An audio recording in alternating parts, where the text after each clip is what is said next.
WideCam on.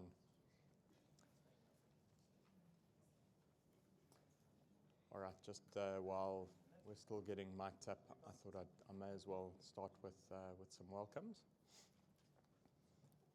Great. Team, thank you very much for setting us up. Good afternoon. Welcome.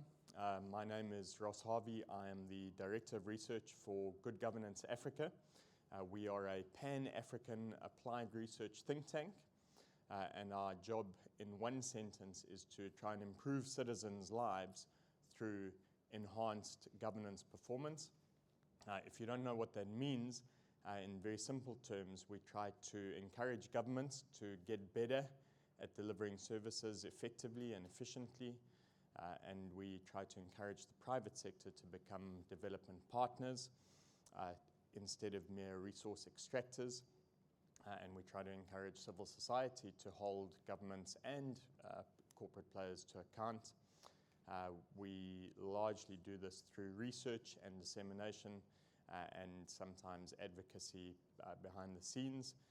We try to maintain our independence, and you should have on your seats a little brochure that tells you a little bit about who we are and why we exist. So I encourage you to use the QR codes and please do read our material, and we'd love to engage with you. We're really grateful that you have taken time out during a busy week on a Wednesday afternoon, and I really want to extend a warm word of welcome and thanks to all of you for being here. It's always good. He's going to hate me for calling him out, but it's great to have my friend and colleague, Dr. Ola Bello, in the room. He taught me what I know about natural resource governance, and so if it isn't very much, you have to take issue with Dr. Bello after the fact. So why are we here today? You'll see this is a relatively different kind of format. We have been engaging in work that tries to understand the demand for critical minerals in the context of a transition to hopefully a net zero world. That's very aspirational. In the context of climate change, we do know that if the World Bank's projections are right, the world will require at least double the volume of minerals and metals that are currently mined by 2050. And so that creates opportunities. It also presents risks. In weakly institutionalized contexts, we do have a resource curse problem, and our ambition at GGA is to do everything we can to reverse that and to turn mineral and metals demand into opportunities for the future. We're aware that these opportunities exist in the context of climate change. Mitigation and adaptation is critical to what we do. So it's all good and well to extract these minerals and metals, but if in the process we create more deforestation and so on, then we actually defeat the object of a green transition, which is what these minerals and metals will be used for. So this project, I'm pleased to say, was funded by the Southern Africa Trust, so our huge thanks to them. And in the Zimbabwe work, especially and specifically, we worked with the Center for Natural Resource Governance, and you'll hear from Farai Magur, who's on my left shortly. So the way this is going to work is I'm going to hand over to Stephen Buchanan-Clark, who's the head of our Human Security and Climate Change program. He's going to walk you through how we set up this work. He's on my far right. And then he's going to hand over to Skululukile Mashingaidze, who is our lead researcher in that program. She's based in Harare at the moment, from Gweru. That does remind me, we are conducting the session under the Chatham House rule. So please, you're welcome to record what we've said. If you report on it, please don't attribute anything that was said to the individual who's saying it. There are security considerations regarding Zimbabwe, unfortunately, so that is the position we're in. Please do be circumspect. And then I'm pleased to say that we have Professor Adriano Nuvungo with us, who is our partner from Mozambique. He runs the Center for Democracy and Development in Maputo. We're very grateful to have him with us today. I'm then going to hand over to Busisipo Siobi, who runs our Natural Resource Governance program. and she's going to talk a little bit about the work we've done on Zambia. So the cases that we've covered in the Southern Africa Trust work actually are all fossil fuel orientated, but we have done work on Zambia as well, so I wanted to bring that into the critical minerals discussion. And then we're going to hand over to our respondents, who I'm very grateful to have with us today. I've already introduced Farai Maguru to you. And then on his left, we have Daji Haastrup, who's a friend of GGA. That's the best way I can describe him. Former Chevron community relations manager and expert. Daji has many years of experience in dealing with addressing above ground risk. And then last but not least, Tracy Cooper is the Executive Director of Mining Dialogues 360 and also been a friend of GGA for some time. So we're looking forward to hearing from our respondents. We're going to try and keep the presentations to less than 10 minutes each, and then we're going to hand over to the respondents, and then we'll try and get some conversation going from the audience. So please do take notes and engage us. We'd love to engage with you. On that note, Stephen, maybe over to you. I just want to. Am I okay? Good afternoon, colleagues. I just want to echo my manager, Dr. Ross Harvey's thanks for joining us Saturday. I know it's a busy week, and it really is appreciated you all coming out here to listen to us talk on this important topic. I'll get straight into the project that Ross mentioned, which is funded by the Southern Africa Trust. This was conceived last year, and we started around October. Really, our intention was to provide some of the policy solutions to the critical problems facing the region in terms of natural resource governance, particularly in the context of climate change that Ross outlined earlier. There were three case studies we chose in this respect. The first was LNG extraction in northern Mozambique, Cabo Delgado. And as Dr. Harvey mentioned, we'll be working this year with CDD and Prof. Adriano Navunga. I think we really recognize that LNG extraction in northern Mozambique and the role of the mining sector was both causal to the conflict we've seen there and definitely a part of the solution. The second case study we've chosen is LNG exploration off the South Africa's Wild Coast. And the third case study is LNG exploration in the Cahora Bassa Basin, which is in northern Zimbabwe. And with that, we partnered with Farai Maguru and the Center for Natural Resource Governance. In terms of these three projects, there was a couple sort of key research questions that we were asking in each of the three cases. So, first we wanted to look at the relationship between the mining company involved and the ruling party, and then the political economy history and context that informed the current situation in each of these three contexts.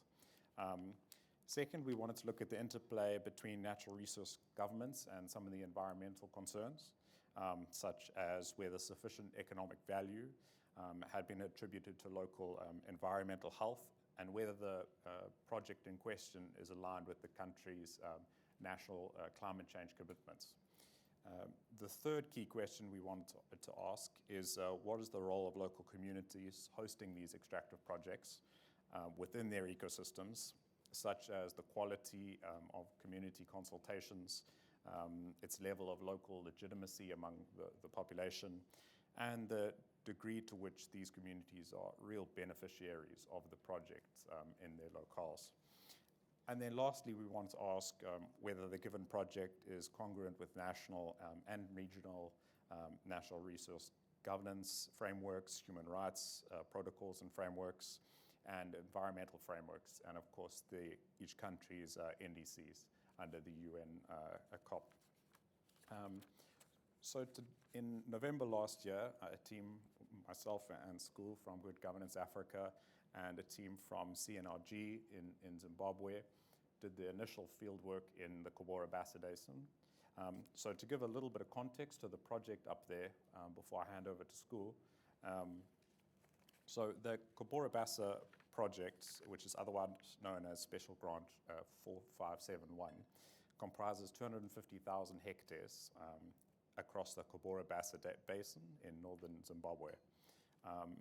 The project encompasses the Muzarabani prospect, which is a multi-trillion TFC gas condensate prospect, which was first identified by Mobile Oil in the 1990s. In 2017, Invictus Energy, which is an upstream oil and gas company listed on the Australian Stock Exchange, partnered with a local oil and gas company, One Gas Resources in Zimbabwe, to form Geo Associates. Now, between 2017 and 2020, Geo Associates have been exploring this area for LNG prospects, and in 2020 announced the discovery of significant oil and gas prospects in the region, particularly around Muzarabani and Mbira districts. So in August 2020, ahead of the first drilling site, which is the area where we went to, where the first of 2 exploration wells were drilled, Geo Associates announced that it completed a comprehensive environmental impact assessment and was granted a full environmental compliance by the Zimbabwean government. In March 2021, Geo Associates and the government of Zimbabwe signed a petroleum exploration development and production agreement, as well as a production sharing agreement. But as with the environmental assessment reports and these 2 production agreements, none of these documents have been made publicly available. So we really don't know the veracity of the findings of the environmental assessment, the terms on which it was done, and we also don't know, based on the production sharing agreement, how the benefits from these from the project, who it will accrue to, and to what degree local communities could be real beneficiaries in the project. So like I said, in October last year, we undertook fieldwork in Mbira and Muzarabani districts, where the exploration well has been sunk.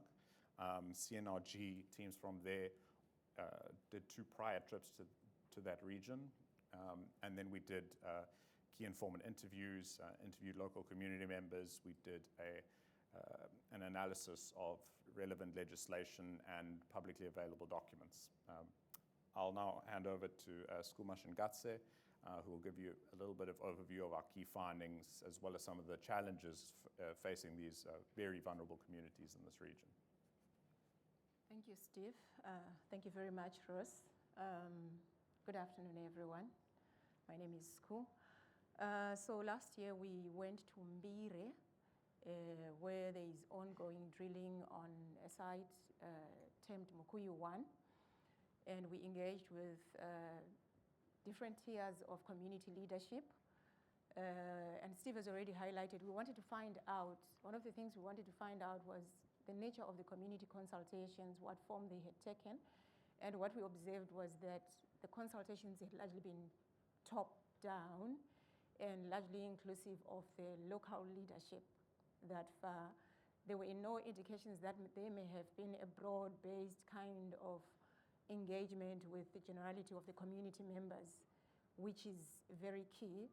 But this would be very characteristic given the mindset that tends to be there around community leaders, where they are perceived as fathers, if I may put that in quotes, where when you engage with them to say, okay, was your opinion sought? No, our leader came and told us that this is the situation, and therefore, if our father says it's okay, therefore it's okay. That was the kind of picture that we got as far as consultations are concerned, and a very patronizing stance as well on the part of the leadership as far as their engagements with community members are concerned. So we observed a huge information gap, really, in terms of community members' understanding of the nature of the project and even its scope as well. And to the extent that when we inquired, for example, have you been there? A majority of the people that we talked to indicated that they hadn't gone to have a view of the site. So there's a huge information gap. And in engagements with one of the senior community leaders, and I'm very deliberate about this in not being specific about the designation of the particular community leader. In engagements, there were indications that there was a case, an incident of violence in which community members were subjected to beatings after, I think they're called geophones, were inserted around different parts of the community, and there may have been children who picked those up or tampered with them. And community members were invited under the guise of a community meeting and later to be subjected to beatings. That is what we encountered. But of interest, when we engaged with another community leader, he defined it as a case of disciplining one's children because they had engaged in an exercise of indiscipline, right? But what we also observed, there were concerns within the community about displacement, likely displacement. And one of the senior leaders indicated that they assured community members that the nature of the mining process is not going to be open cast or as they had seen with gold mining. So they were assured that this kind of operation was not going to interfere with their homes in any way. But you already note an information gap because communities are not being adequately informed about the scope of the project and the likely impact that it is going to have. And then we also, in our engagements with leaders, we observed,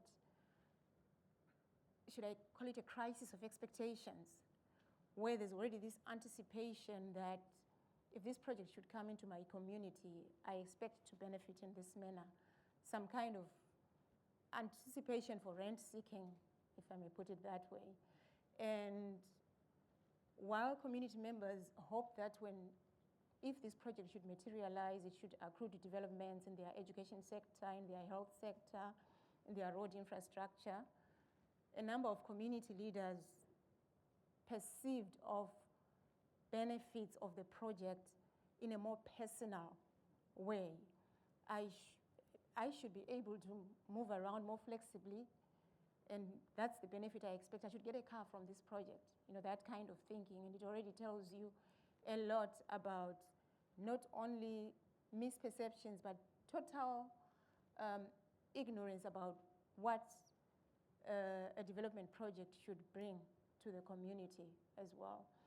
So other than that, at some point, we made an effort to get to the site. And we could not make it there, obviously, because of some gatekeeping that we experienced along the way, and we realized that there was need for us to find our way out. So clearly, the consultative process hasn't been broad-based, it hasn't been inclusive, it has largely been kept at the community level of leadership. Yeah. What do the communities understand about what oil and gas means for them? Majority of them thought of it in terms of money. Gas, oil, that means money for the community. That means money for us. A few did indicate that they were concerned about security issues that tend to come with such projects. So yet again, there is more need for civil society to come in, or rather multi-stakeholder engagement that is designed to enhance communities' understanding of what this project means, right? And then to proceed to the recommendations from our projects. Steve has already indicated, for example, that the agreements have not been made public. So that's one of the key recommendations that we make, to say that it is important for the agreements to be made public. Even the environmental impact assessment, yes, there are indications that it has been done, but it is important for us to have that being made public as well. It is also important for the communities to be made aware of the benefit sharing arrangements that are going to come from that and how they are going to accrue to them as a community. I know, Ross, you emphasized that I should not go beyond 10 minutes. I think I have. I might need to stop there. If you stop there, and then Okay. we'll come back Sure. to you in the question time. But thanks very much, Sku. And I think on that note, Prof. Navungo, maybe we can hand over to you. I know you've done extensive work within Mozambique and even released a book. And talking of books and publications, we've just released the Zimbabwe report today on our website, so please do check it out. And there isn't a QR code to it in your brochure, timing issues. But it is on the website, so please do, Taveri. Prof. Navungo, over to you. Thank you very much, and good afternoon, everyone. I think the title here talks about reversing the resource curse. I wish this was the case of Mozambique. I come from a country that is home for Africa's third largest gas reserves. Up in the north, Cabo Delgado, discoveries were made in 2011. At that time, Mozambique was Africa's biggest aid recipient. So gas boom at a time of aid bonanza. Donors very active. So everyone expected that by now, Mozambique would be, as per the calculations, making about $2 to $3 billion per year. It has been 12 years since the discovery. What we have is a conflict instead of revenue in Cabo Delgado. That is a story of a pre-source curse. So you are talking about resource curse. That's a paradise for the Mozambique context. We are in a pre-source curse, meaning a curse even before production started. The issues you are talking about, we went through them some 12 years ago, where the regions where resources were discovered have experienced resettlements which were done wrongly. Resettlement per se, it means the political significance of resettlement. It says you will not be part of this project, so we have to evict you. Some of these actions, they turn natural resources into an instrument of reviving old or dormant grievances. Some of them are ethnic, some of them are regional, etc. In a much larger context where that province and region and that area in particular, they haven't been benefiting of the post-independence sort of politics, and also they haven't been benefiting of the peace dividend after the civil war, etc. So it is this context that placed Mozambique in what we call resource curse. Our leaders, just like some of in Zimbabwe, I'm from Mozambique, so I can speak about Zimbabwe, no problem. Some of the bad choices and decisions. Most African leaders, like in my country, in Mozambique, at the time where money for socioeconomic programs, it was not a big problem because of the aid I talked about. But leaders still decided to go borrowing against future revenues and illegal borrowing, which resulted in aid being stopped. And with the aid being stopped, the country unable to pay back the money, the country entered into a default. With the country entering into a default, then there is no money for the projects. This is one. But importantly, because of the quality of governance and the neglect, the young people were never part of the preparations necessary. Unlike oil, gas, it takes a minimum of 10 years from discovering development into benefiting. That requires preparations, preparing the young people to be part of those projects, preparing the infrastructure necessary, and importantly, preparing the local elites. By local, I mean really local elites. I don't mean the Harare elites going to that region to benefit. I mean the local elites to benefit. This did not happen. So the very same people from Maputo, they went there to benefit, etc. And it frustrated the local people's expectation that have been waiting. It has taken away the opportunities. Young people, marginalized, neglected, they were easy to be recruited. And that led into the situation where we are today. My government, the government of Frelimo, they will say the violent extremism, which is sitting in between the people of Mozambique to harness from the resource. The government, my president, will say that is externally driven conflict. That's a narrative. That conflict, it speaks overwhelmingly to domestic root causes and drivers, which speak to a governance which is not poor, a governance which is not developmental, but a governance which is elite-centric, including the nature of extractivism.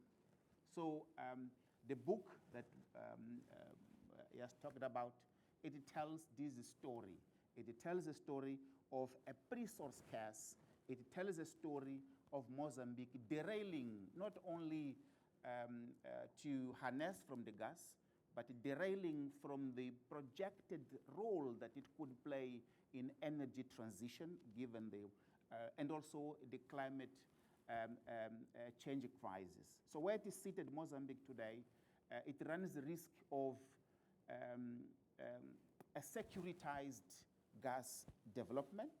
With that happening, it will kill all possibilities of economies of scale and further aggravating the problems in the region, and that will be a much worse situation, which would not be novel in the African context. But for this region, which is needs energy, and Mozambique was positioned to take into that window of opportunity, it would be not only a waste, but a tragedy for our region. Thank you. Mvunga, thank you very much. I mean, amazingly well kept to time, and also a complex situation articulated extremely well.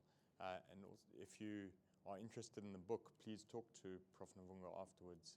I think this is an important story to tell. You know, it's not as if we haven't seen this kind of thing before, and I think that emphasis on the pre-source curse is a critical part of understanding this story.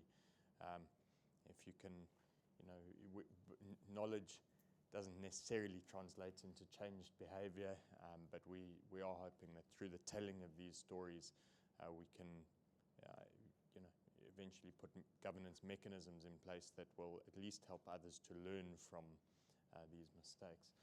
On that note, I want to hand over to Busi Tsiobi, who's the lead research, who's the head now of our natural resource governance program, I'm very pleased to say, just on Shell's activities off the Wild Coast. And Busi, maybe you could also just touch on some of the work we've done in Zambia, which is quite a different set up.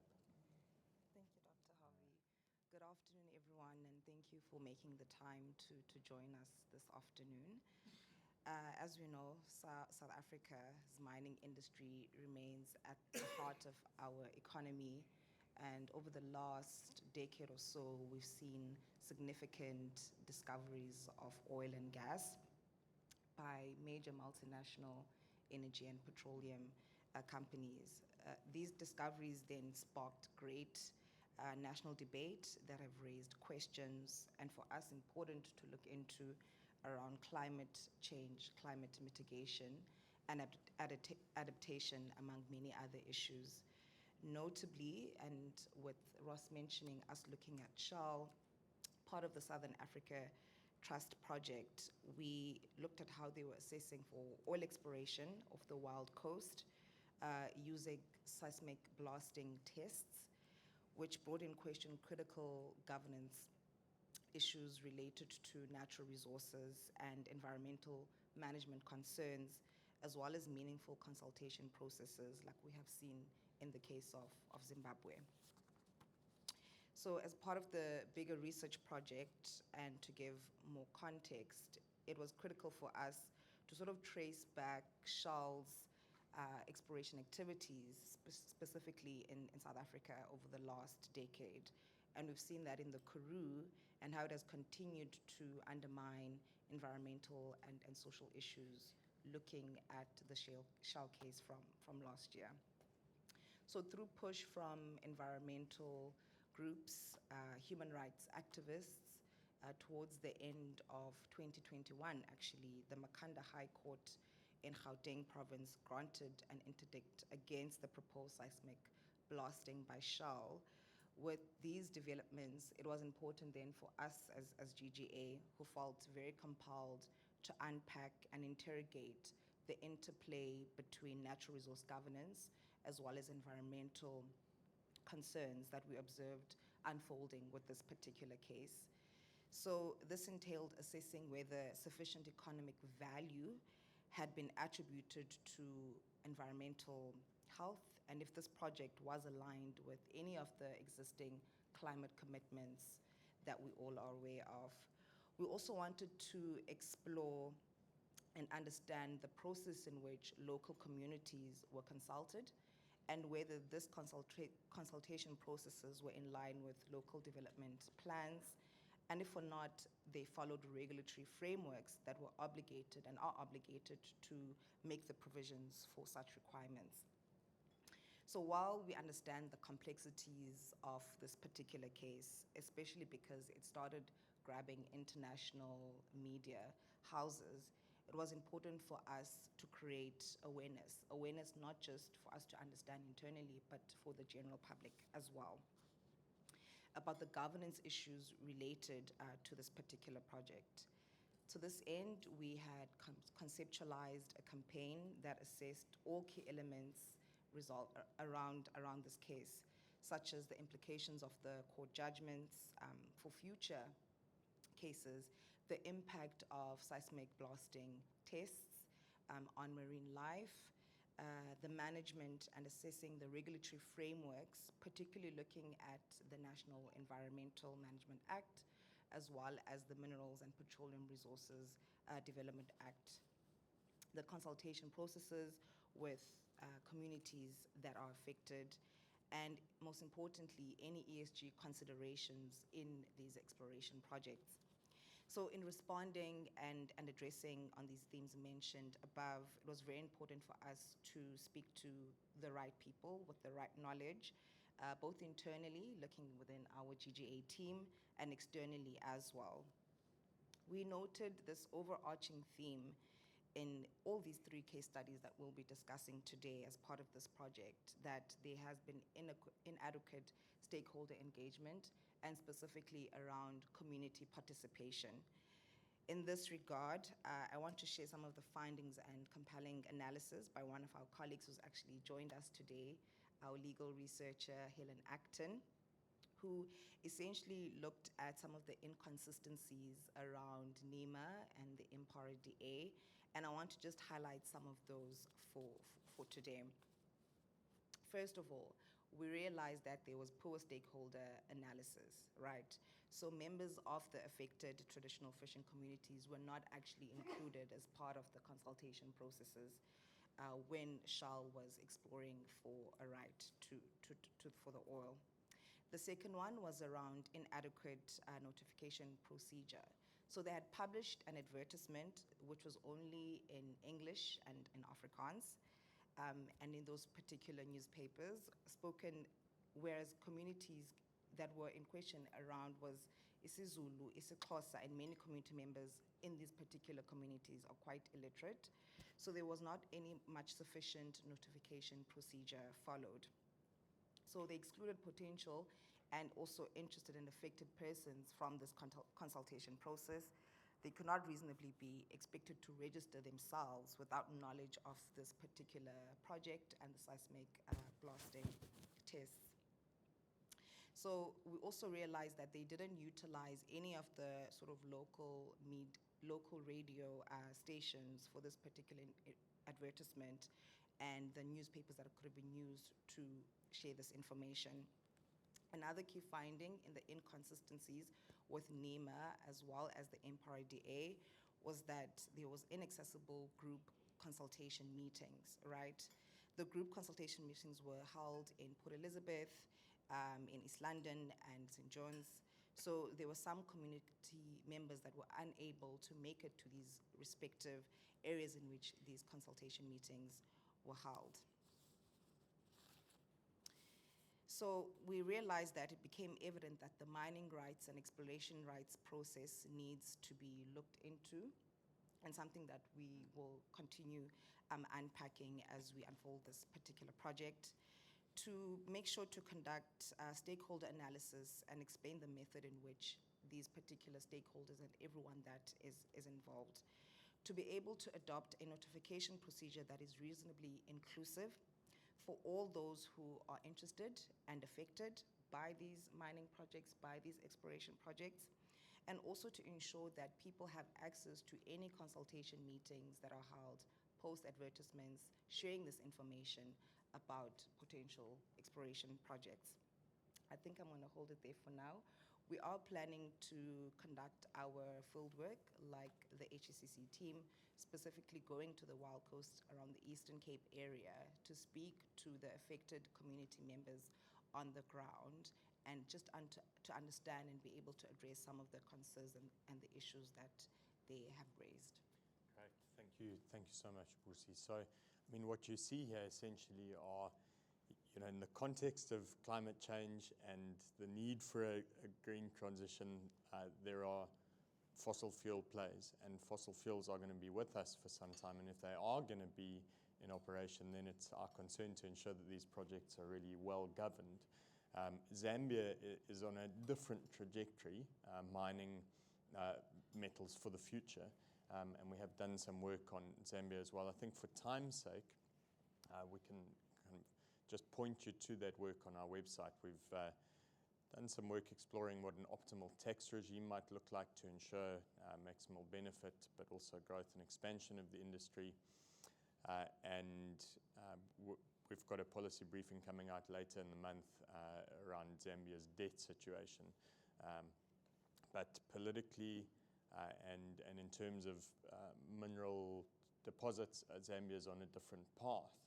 And so we thought it's just worthwhile to highlight that. You know, within the region, you've got a country that's on a trajectory towards trying to take advantage of a green transition, and then on the other hand, you've got classic resource curse situations playing out, but at different levels of maturity, from the pre-source curse right through to maybe another kind of pre-source curse potentially playing out in Zimbabwe, although this is not Zimbabwe's first experience with the resource curse. And so on that note, I want to hand over to Faraz, our first respondent. Faraz has been in this game for a long time. He's seen an extensive history of the dynamics of the resource curse, specific anatomies of the resource curse playing out in Zimbabwe. So over to you, Faraz, for your thoughts on the Thank you, plan. Ravi, and thank you to the main presenters who outlined the study.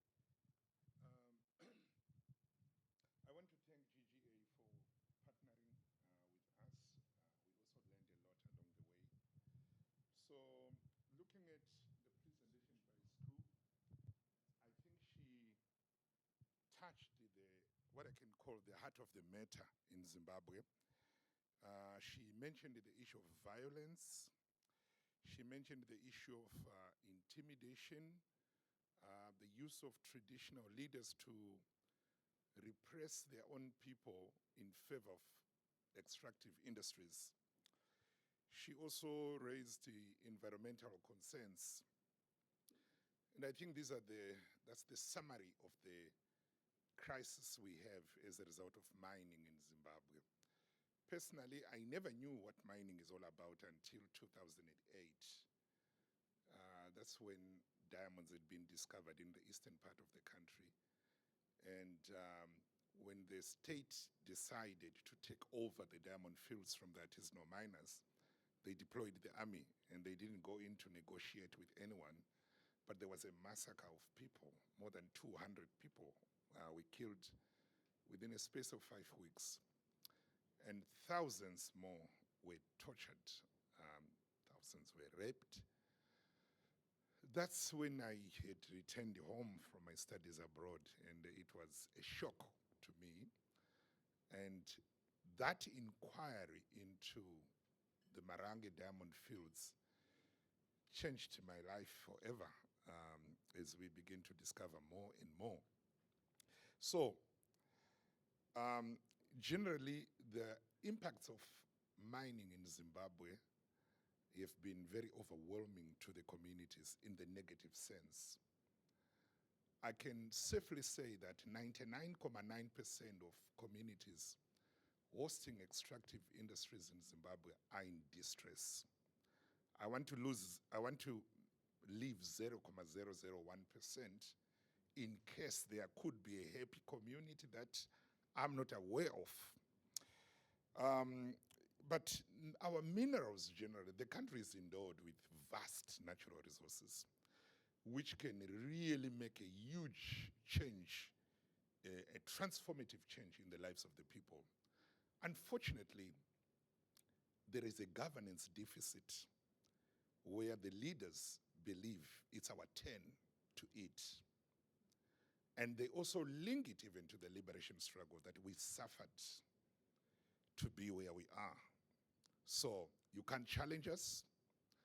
And anyone who tries to bring sanity or to talk about improved governance, you are an enemy of the Republic, you are a puppet of the West, and all kinds of characterization are thrown at you. Generally, there's secrecy. In mining, it's a very privately guarded affair. You don't know what's going on there. And I think we have already been told that in this Mbire thing, there is this, what is called the production sharing agreement. We only saw it in a PowerPoint presentation, but it was never made public. There is also what they call the Petroleum Exploration, Development and Production Agreement, which is very key. It's central in whatever they're going to do if they discover the oil and the gas. It's only known by the ruling elites. Otherwise, the ordinary people do not know. We've also been told about 250,000 hectares which have been granted to this company to do exploration. And to a visitor from space, you would think that this 250,000 hectares, it's open land where there's nobody living there. But there are villages, there are tens of thousands of people living on that land. And if they discover, if they confirm the oil and gas, those people become filth. They have to be swept away. No compensation. And they use what they call the Communal Lands Act, which vests all the communal land in Zimbabwe in the state president, who shall permit it to be occupied and utilized. So when our parents were fighting for independence, they were told you are fighting for land. But when the independence came, they were told that the land does not belong to you. You are only allowed to occupy it.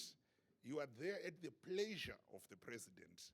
So displacement, it's a huge crisis unfolding in Zimbabwe today.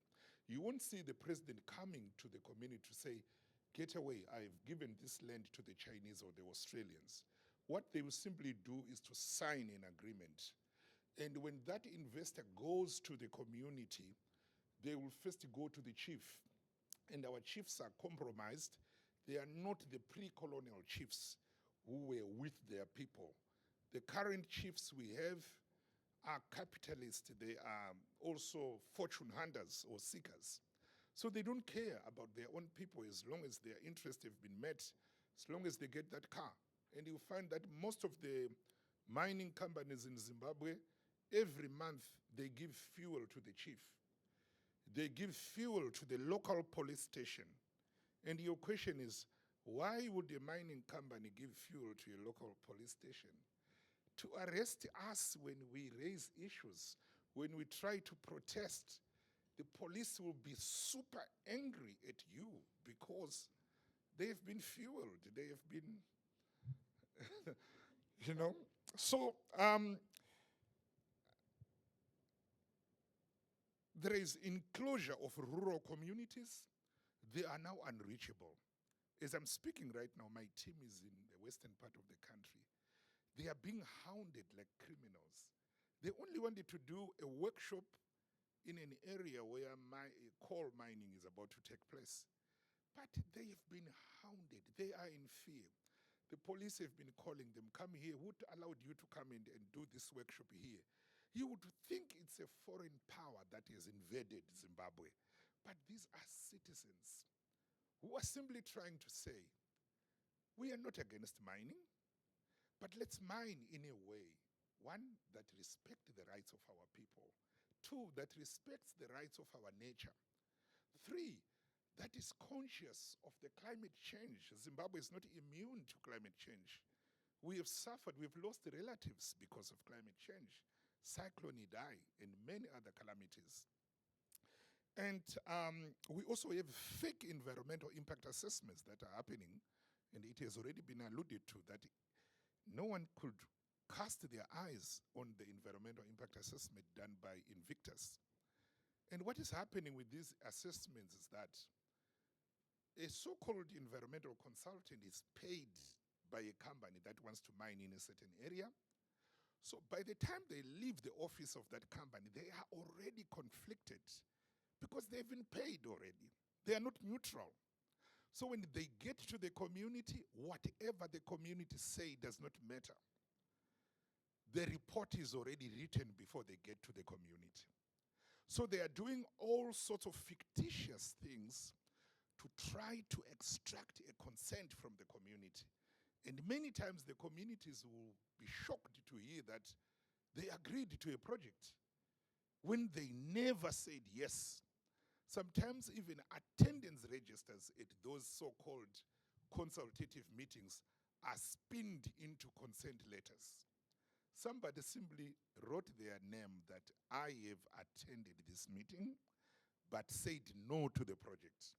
And they pretend not to understand the difference between an attendance register and a consent form.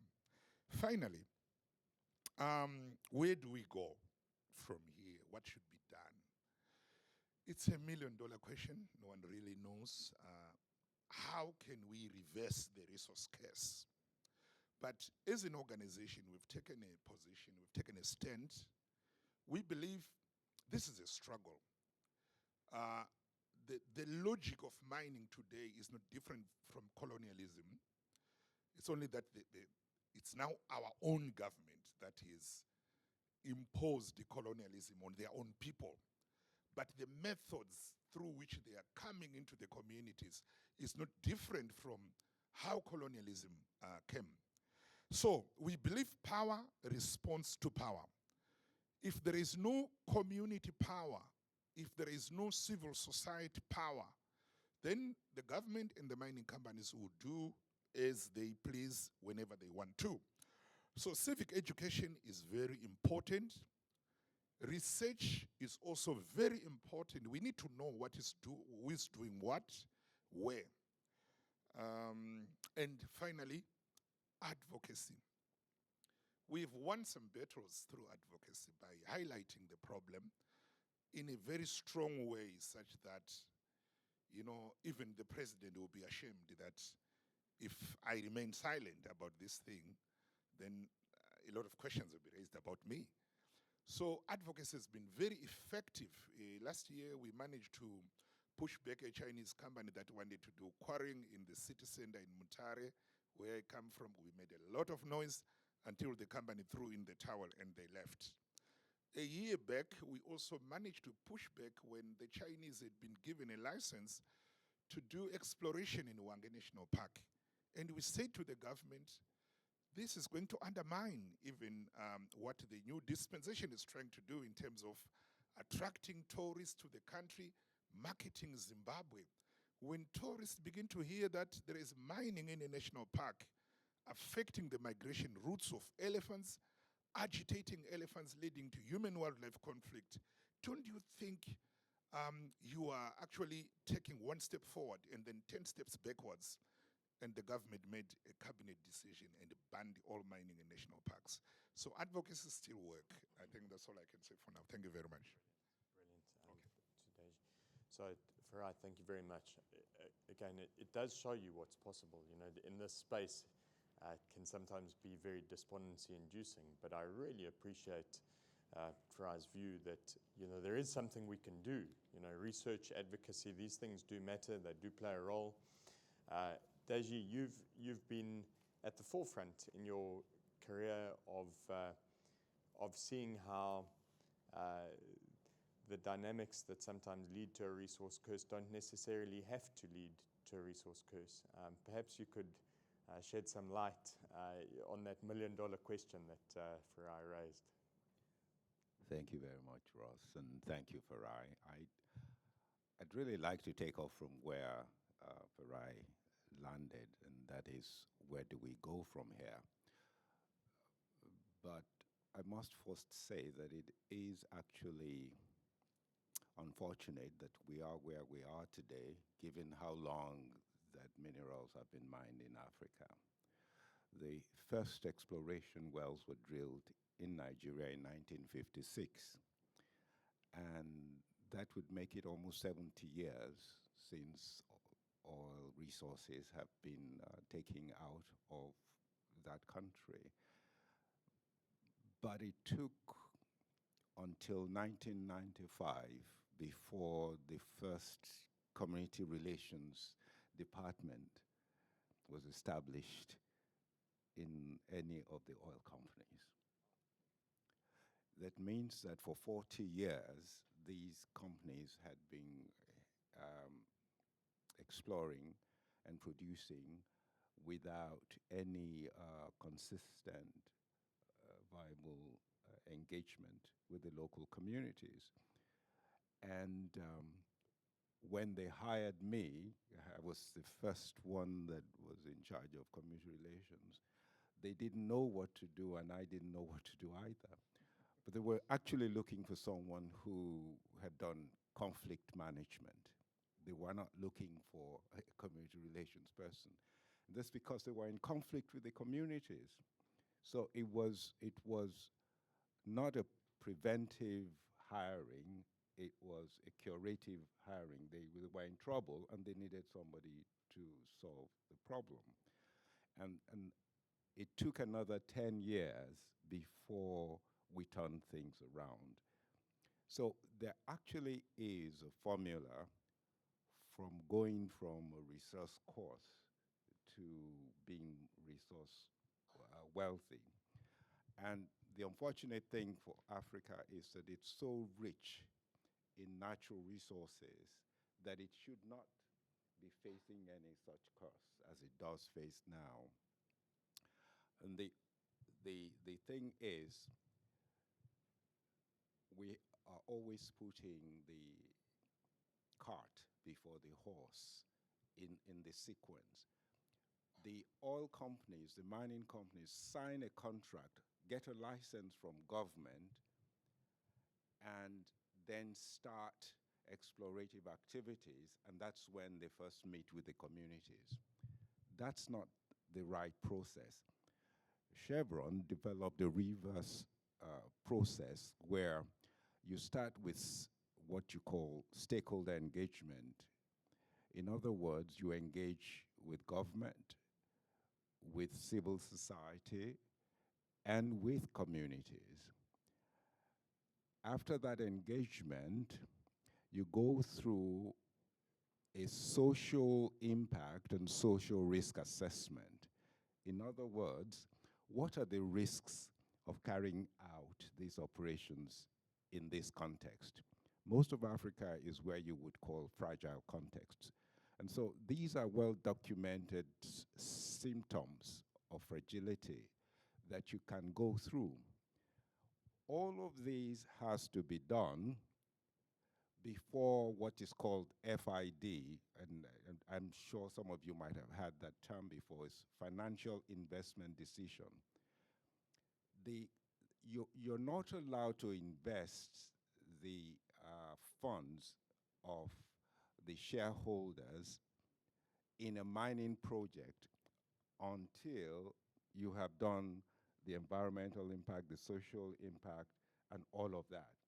And you're able to show that these funds are not going to be jeopardized if I invest it here.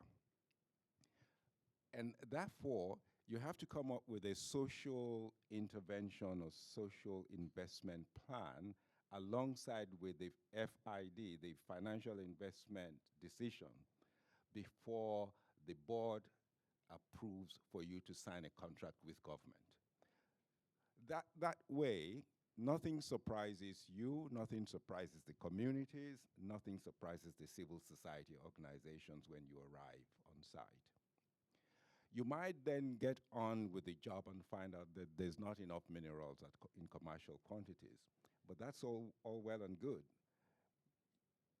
You then just pack your bags and leave, but everyone is happy because they knew before you arrived everything you're going to do. So this formula is available, and companies should be held accountable for it.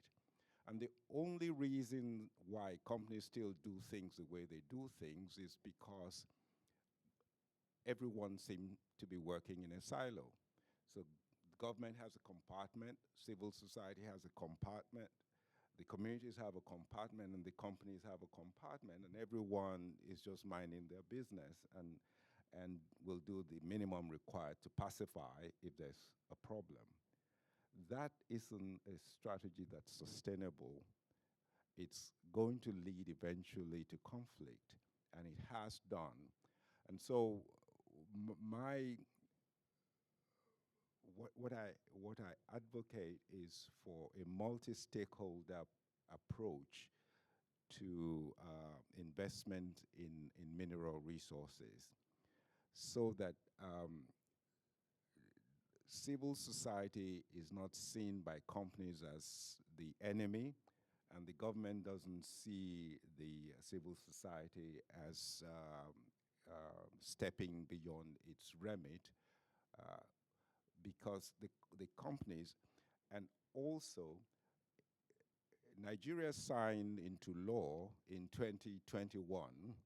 This is close to 60 years after exploration has started, a law that requires everything to be documented. So there's no hiding place. The community knows exactly what is being done. They know what is going to be provided. In fact, what the law requires in Nigeria is that the community drives the development process in the community. So it's not the company that drives that process. The company facilitates it because it provides the expertise, the funding. So the key to the future is stakeholder engagement. And I think that we shouldn't relent. As Farai said, advocacy works. And if you walk into a company and you explain to them why it pays to do things a certain way, they may not be so averse to it. But most companies see people like us as the enemy until they realize that we are rooting for the same thing. And what to emphasize is a two-edged sword. The resources can provide enormous wealth for a community that requires it. And we shouldn't be driving away investors from investing in this wealth simply because we're not able to manage the downside of it.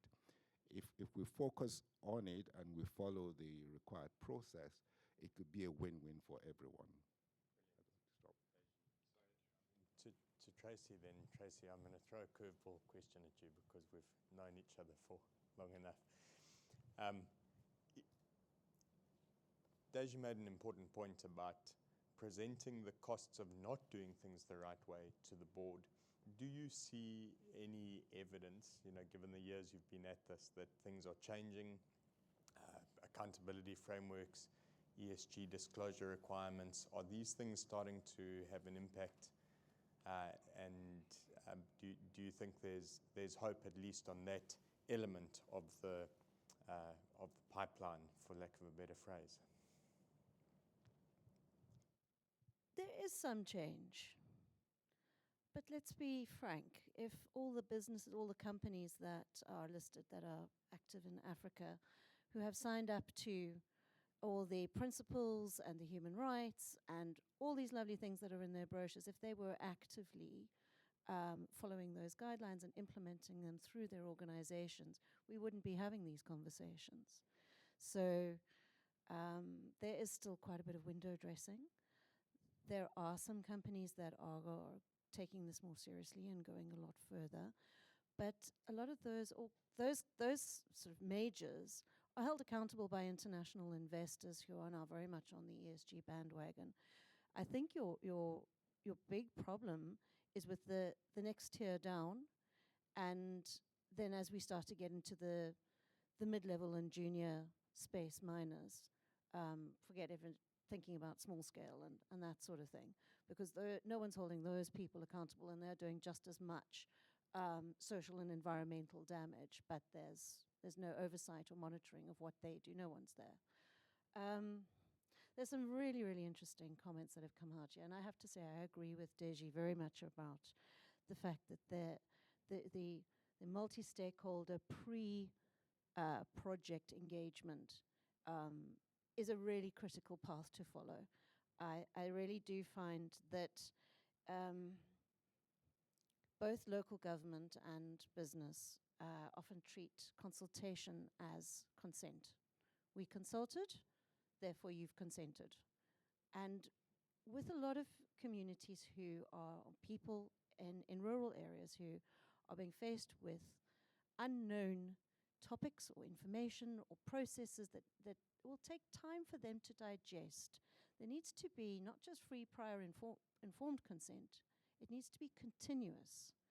There's an ongoing journey of knowledge sharing and learning in order to build a long-term partnership, a relationship that works for all the actors in that space.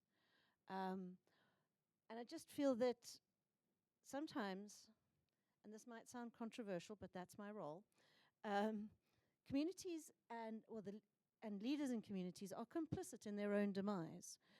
As we were talking about earlier, this idea that you settle for a car and the fuel every month, that rent-seeking type mentality that bypasses the children and it just goes to the father.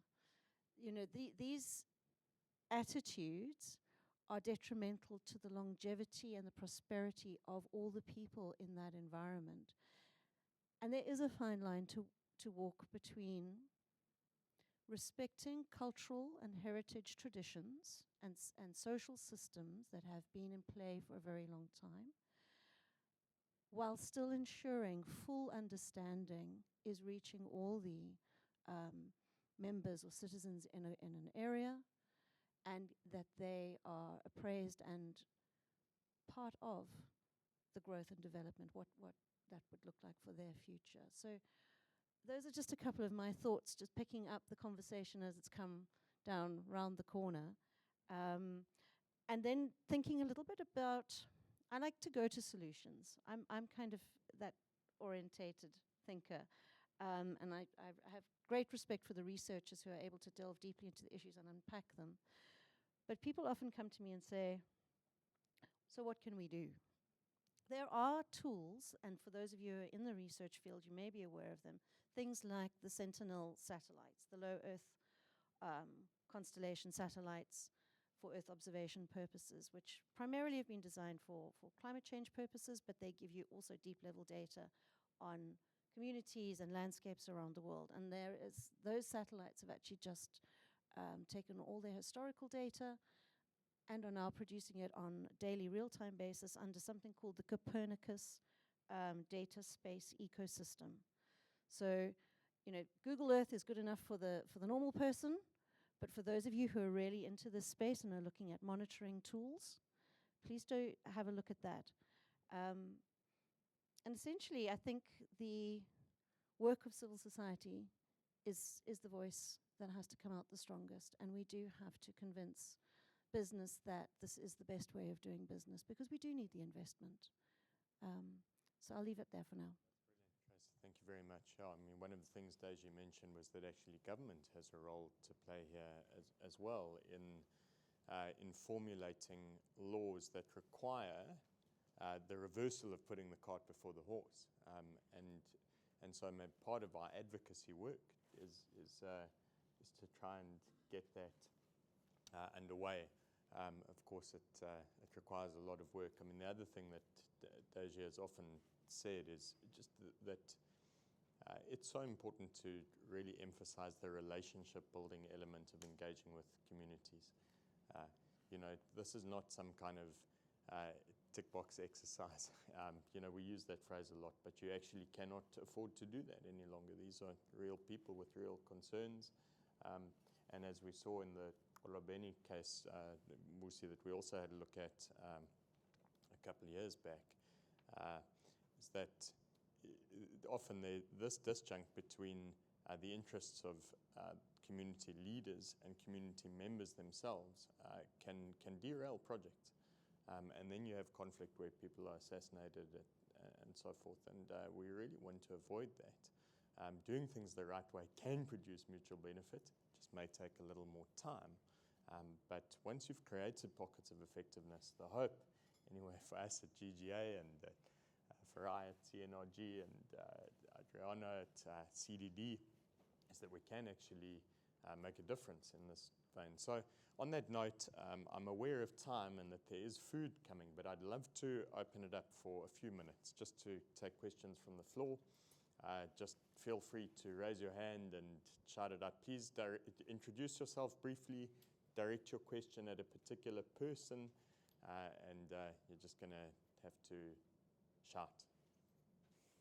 Yes, sir. I don't have a... Okay. Would somebody... Yeah, thanks so much. Appreciate it. My name is Malvin Mareo. I'm a researcher with UCT, and most of my work also focuses on land and displacement. And my question is directed to School and Farai. So given what you have just explained on Zimbabwe, we are aware that Zimbabwe at the moment is mostly a quasi-militarized state. And with what you're mentioning, do you think the role of the civil society, and with now what is happening, we have seen how it has become a bit of a very restricted space. Do you think civil society still has that role or mandate in trying to bring in measures to control some of these adverse effects of mining in Zimbabwe? And also one of the things that also I just want to, as a comment really, we have seen also from some of the research that I've done, some of the non-material effects of mining, such as people being displaced from their traditional areas that they've stayed, degrading of graves. Just to add on, do you think in terms of policy there's something that the state or civil society can advocate for in terms of trying to protect some of those adverse challenges that mining brings on people? Thanks.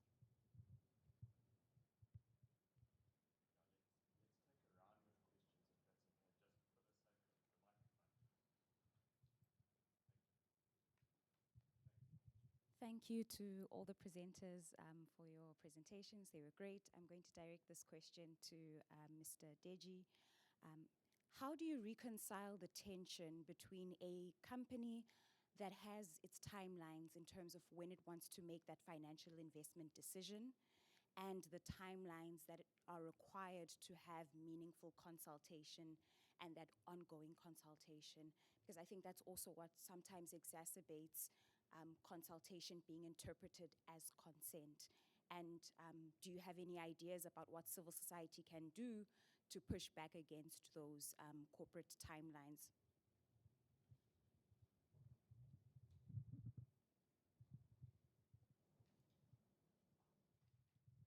Thank you very much. Another question for Deji.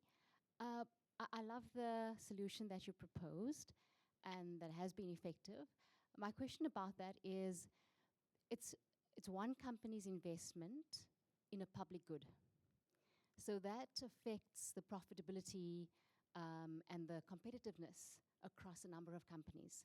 How do you reconcile that? And then maybe also just a comment is, I think we're talking about a very active, but let's say dinosaur industry that's been around for many decades.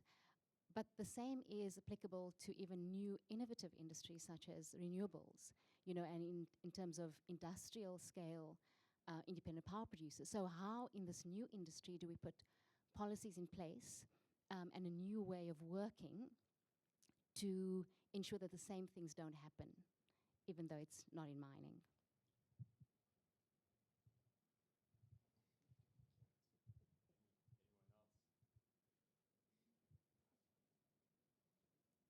All right, good. I think for time's sake, let's take those questions. Sorry, I'm going to need that mic back for the respondent. Sorry. Great, thanks for participation. Thank you, Malvin.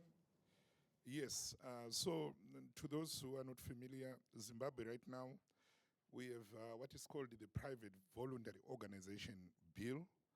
It has sailed through Parliament and Senate, and now it's waiting for the President to sign. And the bill seeks to deregister all organizations registered as trust in Zimbabwe. And it has got a lot of draconian provisions, like the minister can anytime fire the board of a civil society organization and appoint his own board to that organization, which is literally taking over civil society. So we are struggling to deal with that. Just this morning I was in a call with Zimbabwean CSOs where that issue was being discussed. So the space is shrinking, and there is fear and trepidation in civil society where people are now choosing their words very carefully and begging for mercy and trying to be sheepish so that perchance they can be registered if this bill becomes law.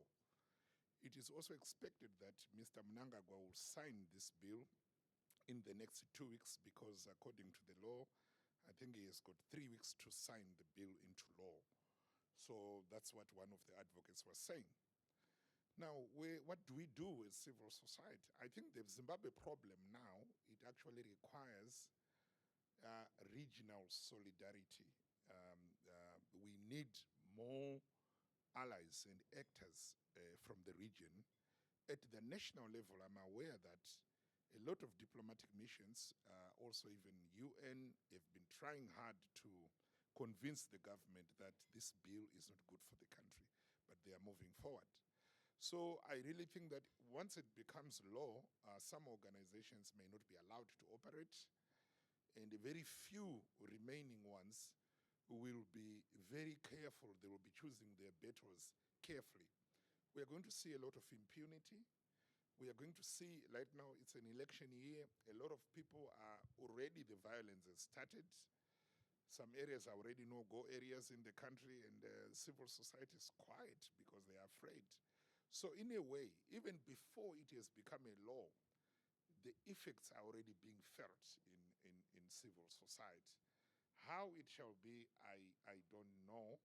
But speaking for myself, I will continue to speak. I'm a Zimbabwean. Unless they take away my citizenship and cancel my ID, yeah, then I will stop speaking about Zimbabwe. Thank you.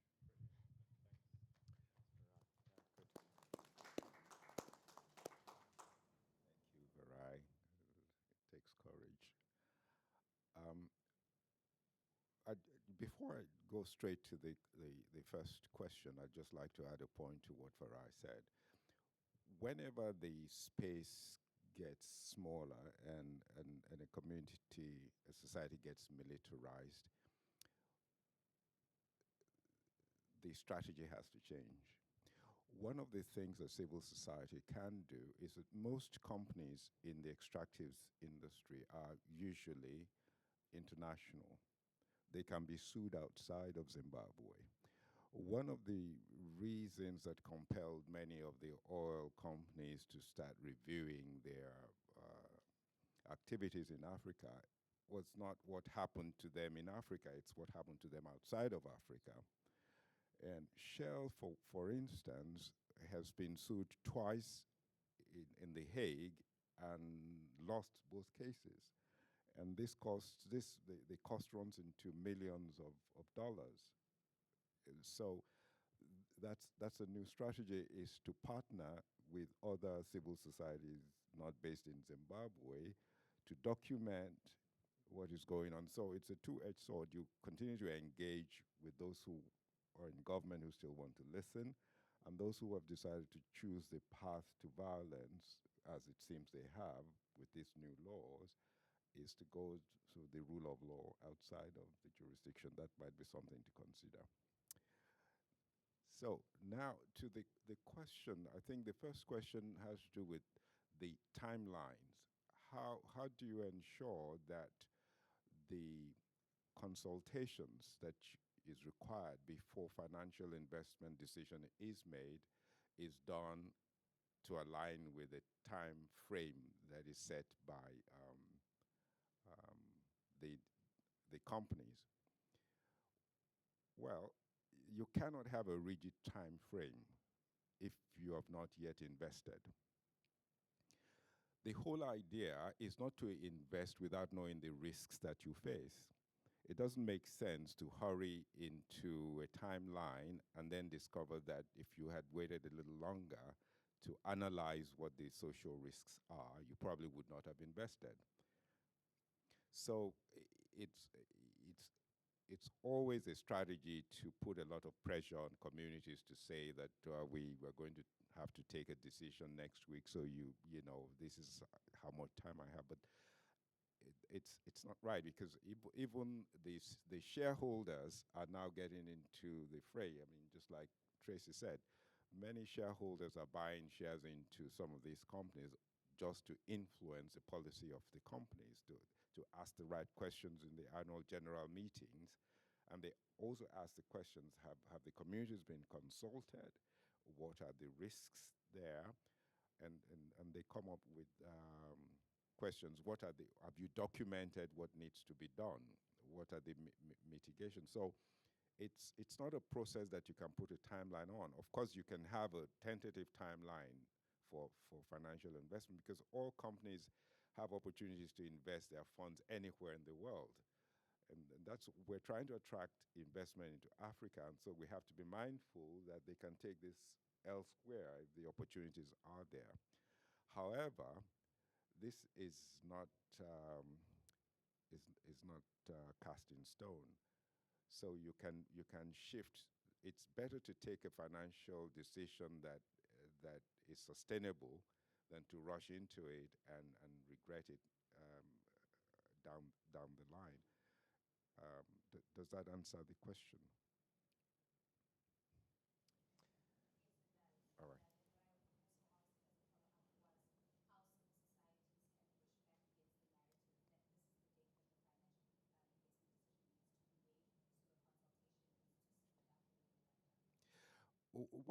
One thing that civil societies can do is they can actually help companies. Many companies do not have the expertise to conduct some of these consultations.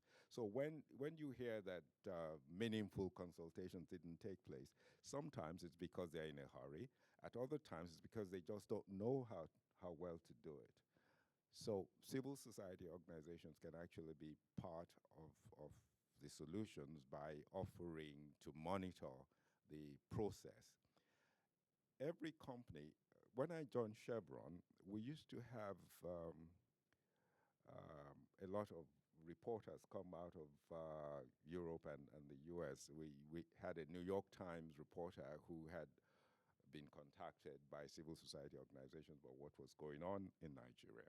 And so they arrived with some questions and a fixed idea of what they're going to meet. And so when they ask all the questions from the company and you give them the answers, they let you know that they're going to also go to the communities and talk to the communities and find out if the answers align. Now, one of the things I remember when I first joined the company is that everyone says, no, you shouldn't, because they're going to lie. They're going to say we didn't do this. They're going to say we didn't do that and all of that. And says, well, that's not going to stop a reporter. So it doesn't make sense to go on. But within five years after we started the new process, we always told the reporters, go talk to them first, and then if you have any questions, come and talk to us. And that's how open the process, because when you have the civil society and the communities on your side, as a company, you are in a better position with your shareholders, with the sustainability of your projects, with the chances of making more profit. So there's a business case to be made for consultations with the community. We just need to make it, because businesses are not familiar with that model. Businesses don't like to lose control. They always want to have control over the narrative and everything, but they need to understand how it works in that way. So civil society organizations can be monitors of the process. They can either say, well, actually, we were present. Because just as Tracy said, sometimes the community is complicit in its own self-immolation. They practically are so short-term in their thinking that they say things to the companies that they shouldn't say. So there needs to be a third party that is part of the process. And this is where the civil society can really be there and not be seen as the enemy of anyone, but to see as a facilitator of good governance. That's a fantastic note, I think, on which to... There's just one more question. I yes. think that you asked a question about competition. I can't remember quite well.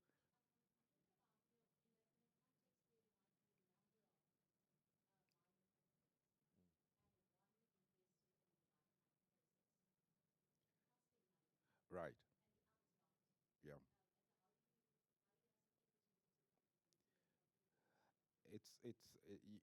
It's a spot on, and that's what's driving some of the bad practices. Is because if there are no laws that everyone has to comply with, then some people are going to cut corners and others are going to do it the right way. Some U.S. companies, for instance, have what they call the Foreign Corrupt Practices Act, which does not apply to some companies, say, from the Middle East and Asia. The Foreign Corrupt Practices Act just says that it doesn't matter where you commit the corrupt practice. If you're a U.S. citizen, or even if you're not a U.S. citizen, but you travel to the U.S., you can still be held accountable in a U.S. court. So these curtails what some of these U.S. companies can do. But sustainability is part of profitability. I like to, if you're in it for the short term, you can make all the profit for a short period and then you'll be thrown out of business, or you can do it for the long haul and slog on doing the right things and be in there for the long term. Companies have to make a choice, and the civil society and governments and communities have to help them make the right choices. That's brilliant.